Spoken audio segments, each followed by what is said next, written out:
Chevy made this truck with a diesel motor or the gasoline motor. And with the diesel motor, took 2 batteries. This had a place for a battery already there, but it was just empty. I took advantage of that. I have a gasoline motor, but I need that extra battery to run the inverter. I can run the inverter off this. This is a deep cycle battery, maintenance free. I put it in 1 of 21, and then I upgraded that battery splitter. And that I tell you, the other one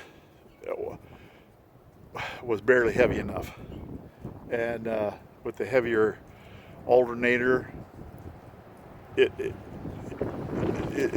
burned it out eventually. What happened was the post started loosening up, and so I could no longer use it. And I noticed that the battery wasn't charging right. That's why I went to the heavier duty. That's why I went to the heavier duty battery splitter.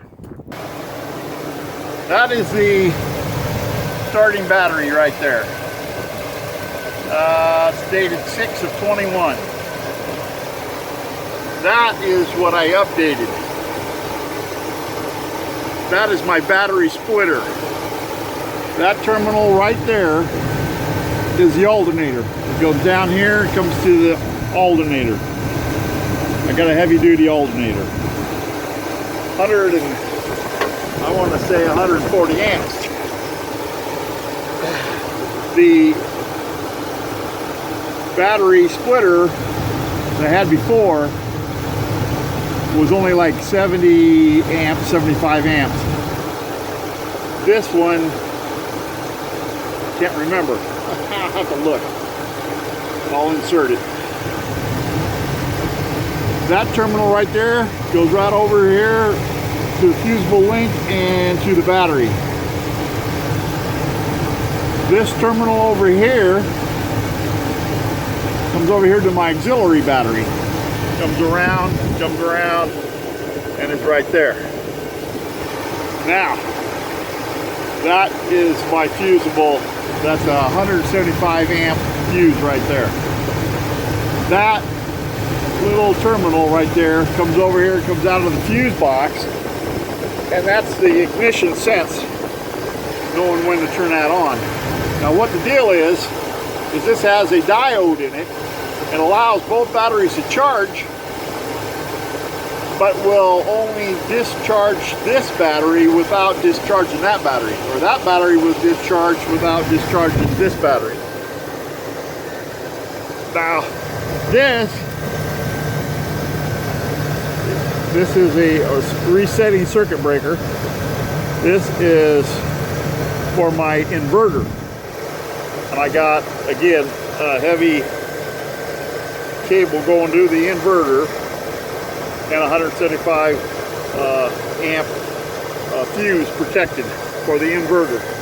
So I have an inverter that can run the entire camper off to this motor, or I have an inverter that runs off the solar, off the top of the RV. I can switch it independently however I want to do it. This is why I have the inverter. I have a 5 cubic foot chest freezer in the back here. Works on 110, and I have it plugged in now. This cord goes to the back and plugs into the regular RV, the truck camper power, or I can plug it, there's outlets right here, I can plug it in when I'm using this inverter and run it when I'm going down the road right off of this inverter. This is a 2000 watt inverter I got off the internet, and this cord powers the RV when I'm going down the road, because I got a refrigerator in the RV that I can power up if I want to. So yeah, it's nice to have the power to use everything in the back, and I can use it off this front inverter and run the motor, or not run the motor and just run it off that deep cycle battery. But you know, as the battery goes dead, there's no recharging unless I start this motor. So yeah, it's nice. It's a nice setup. Just another option. Unfortunately, 2000 watts is not just quite enough to start the big air conditioner to cool the back. And that's sad.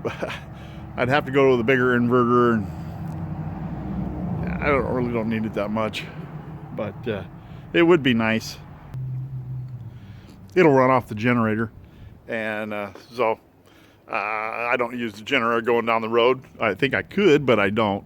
And you know, when I get to a camp spot that's got electricity, I plug it in. But if I get to a rest area or I get off the grid somewhere, I can start that generator up and keep everything running.